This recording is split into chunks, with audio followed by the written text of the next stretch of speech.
Hello friends, ఒక విషయం చెప్తున్నాను వినండి. నచ్చితే లైక్ చేయండి, షేర్ చేయండి, కామెంట్ పెట్టండి.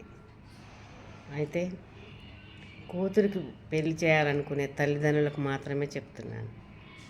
ఏమని అంటే, ఆ పెళ్లి చేసినాక అత్తగారింట్లో అనుకువగా ఉండాలి, అత్తమామతో మంచిగా కలివిడిగా ఉండాలి, ఇంట్లో వాళ్ళని బెదిరించకూడదు అని ఆ కూతురి తల్లిదండ్రులు చెప్పాలి. అలా చెప్తే ఆ కూతురు కూడా వింటుంది. ఎందుకంటే తల్లి కదా, తల్లిదండ్రి కదా, నా మంచి కోసమే చెప్తున్నారు అనేసి అయితే వింటుంది. కాబట్టి అలాంటి మాటలు చెప్పే వాళ్ళైతేనే పెళ్ళి చేయండి. లేకపోతే లక్షలు లక్షలు ఖర్చులు పెట్టి ఫంక్షన్ హాళ్ళు, బట్టలు, బంగారం ఇవన్నీ కొనేసి ఖర్చు పెట్టి పెళ్లి చేసి అమ్మ నువ్వు అక్కడ అట్లుండొద్దు, అమ్మ నువ్వు అక్కడ ఇట్లుండొద్దు అని చెప్పి వీటన్నిటికీ నష్టపోతూ మళ్ళీ చూసే జనాలకు కూడా ఈమంట భర్త దగ్గరికి పోవట్లేదంట అనేది ఒక మళ్ళీ పెద్ద మరి ఏమంటారు దాన్ని, ఒక నింద.